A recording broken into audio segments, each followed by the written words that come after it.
আসসালামু আলাইকুম। Hi viewers. বাশুলিয়া চাপড়া বিলে যাওয়ার পর ফুটবল খেলা গোসল করার পর বাশুলিয়া চাপড়া বিল বাশুলিয়া চাপড়া বিলের পরতে পরতে পাতায় পাতায় তন্ন তন্ন করে ঘোরাঘুরি করার পর ঘুরিমুখী তাকিয়ে দেখি আসরের নামাজের সময় হয়ে গেছে। এজন্য চিন্তা করলাম যে বাশুলিয়া ঘাটে গিয়ে বা স্টেশনে গিয়ে আসরের নামাজ পড়ব। এজন্য সিলোর রোগ ঘুরিয়ে দিলাম বাশুলিয়া স্টেশন বা ঘাটের দিকে।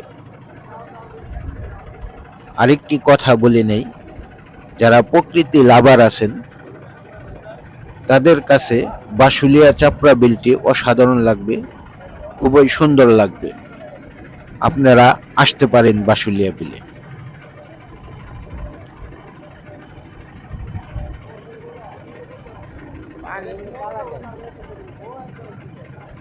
যেহেতু আসরের নামাজের সময় হয়ে গেছে, এজন্য আমরা বাশুলিয়া ঘাটের দিকে রওনা দিলাম। সেখানে গিয়ে আসরের নামাজ পড়ব, এরপর রিল্যাক্স ভঙ্গিমায় এক কাপ চা খাবো। এরপর 10-12 মিনিট সেখানে ঘোরাফেরা করার পর আল্লাহর উপরে তাওয়াক্কুল করে বাড়ির দিকে রওনা দিব ইনশাআল্লাহ। আপনারা ভিডিওটি শেষ পর্যন্ত দেখুন।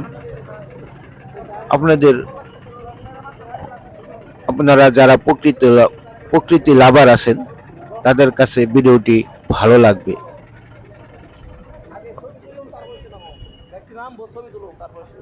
বাশুলিয়া ঘাটের কাছাকাছি চলে আসছি,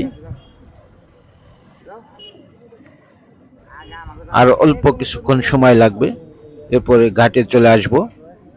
এখানে নামার পর মসজিদ খোঁজাখুঁজি করব, মসজিদ পাওয়ার পর সেখানে আসরের নামাজ পড়ব, এরপর রিল্যাক্স ভঙ্গিমায় এক কাপ চা খাবো। এরপর আশেপাশের দৃশ্য একটু ঘোরাঘুরি করে দেখব। এরপর আল্লাহর উপরে তাওয়াক্কুল করে বাড়ির দিকে চলে আসব ইনশাআল্লাহ। আপনারা দেখুন, ভিডিওটি যদি ভালো লাগে লাইক কমেন্ট করে জানাবেন এবং আমাকে একটু সাপোর্ট করবেন।